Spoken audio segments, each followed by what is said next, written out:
Lesson 7. Overcoming obstacles.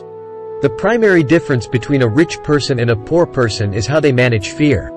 Once people have studied and become financially literate, they may still face roadblocks to becoming financially independent. There are 5 main reasons why financially literate people may still not develop abundant asset columns that could produce a large cash flow. The 5 reasons are: 1. Fear. 2. Cynicism. 3. Laziness. 4. Bad habits. 5. Arrogance. Overcoming fear. I have never met anyone who really likes losing money. And in all my years, I have never met a rich person who has never lost money. But I have met a lot of poor people who have never lost a dime, investing, that is. The fear of losing money is real.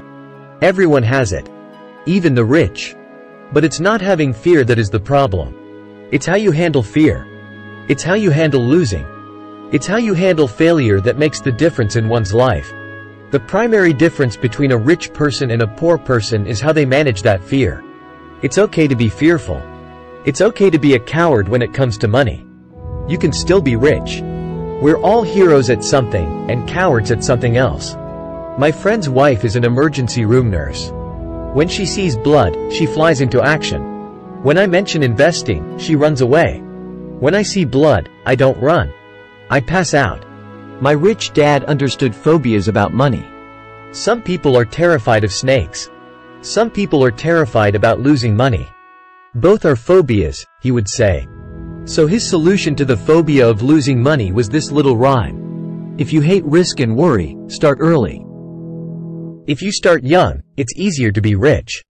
I won't go into it here, but there is a staggering difference between a person who starts investing at age 20 versus age 30. The purchase of Manhattan Island is said to be one of the greatest bargains of all time. New York was purchased for $24 in trinkets and beads. Yet if that $24 had been invested at 8% annually, that $24 would have been worth more than $28 trillion by 1995.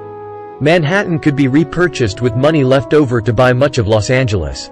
But what if you don't have much time left or would like to retire early? How do you handle the fear of losing money?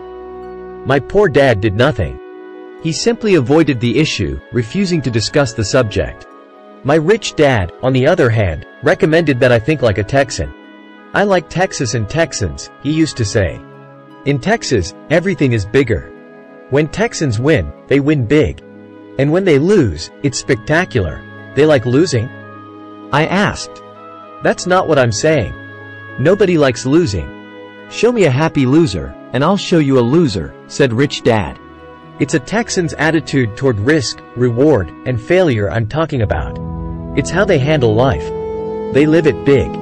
Not like most of the people around here, living like roaches when it comes to money, terrified that someone will shine a light on them, and whimpering when the grocery clerk shortchanges them a quarter. Rich Dad went on. What I like best is the Texas attitude. They're proud when they win, and they brag when they lose. Texans have a saying, if you're going to go broke, go big. You don't want to admit you went broke over a duplex. He constantly told Mike and me that the greatest reason for lack of financial success was because most people played it too safe. People are so afraid of losing that they lose, were his words. Fran Tarkenton, a one-time great NFL quarterback, says it's still another way. Winning means being unafraid to lose. In my own life, I've noticed that winning usually follows losing. Before I finally learned to ride a bike, I first fell down many times. I've never met a golfer who has never lost a golf ball. I've never met people who have fallen in love who have never had their heart broken. And I've never met someone rich who has never lost money. So for most people, the reason they don't win financially is because the pain of losing money is far greater than the joy of being rich. Another saying in Texas is, everyone wants to go to heaven, but no one wants to die. Most people dream of being rich, but are terrified of losing money. So they never get to heaven. For most people, the reason they don't win financially is because the pain of losing money is far greater than the joy of being rich. Rich Dad used to tell Mike and me stories about his trips to Texas. If you really want to learn the attitude of how to handle risk, losing, and failure, go to San Antonio and visit the Alamo. The Alamo is a great story of brave people who chose to fight, knowing there was no hope of success. They chose to die instead of surrendering. It's an inspiring story worthy of study. Nonetheless, it's still a tragic military defeat.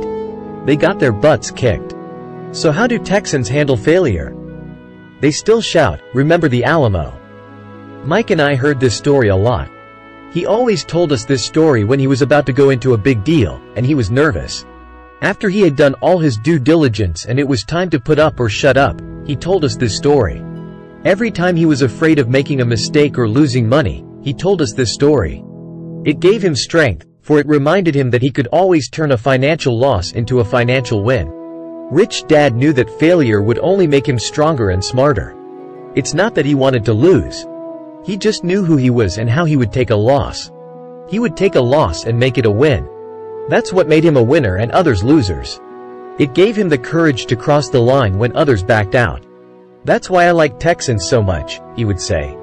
They took a great failure and turned it into inspiration, as well a tourist destination that makes them millions.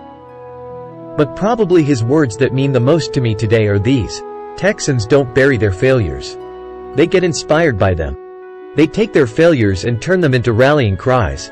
Failure inspires Texans to become winners. But that formula is not just the formula for Texans. It is the formula for all winners. Failure inspires winners. Failure defeats losers. I've said that falling off my bike was part of learning to ride. I remember falling off only made me more determined to learn to ride, not less. I also said that I have never met a golfer who has never lost a ball. For top professional golfers, losing a ball or a tournament provides the inspiration to be better, to practice harder, to study more. That's what makes them better. For winners, losing inspires them. For losers, losing defeats them. I like to quote John D. Rockefeller, who said, "I always tried to turn every disaster into an opportunity." And being Japanese American, I can say this. Many people say that Pearl Harbor was an American mistake. I say it was a Japanese mistake. From the movie, Tora, Tora, Tora, a somber Japanese admiral says to his cheering subordinates, "I am afraid we have awakened a sleeping giant." Remember Pearl Harbor became a rallying cry. It turned one of America's greatest losses into the reason to win. This great defeat gave America strength, and America soon emerged as a world power. Failure inspires winners. And failure defeats losers. It is the biggest secret of winners. It's the secret that losers do not know. The greatest secret of winners is that failure inspires winning. Thus, they're not afraid of losing.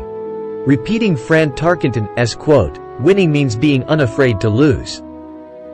People like Fran Tarkenton are not afraid of losing, because they know who they are.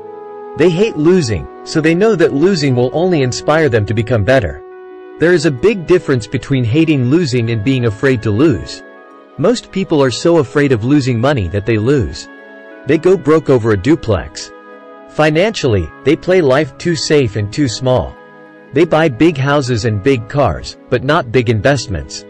The main reason that over 90% of the American public struggles financially is because they play not to lose. They don't play to win.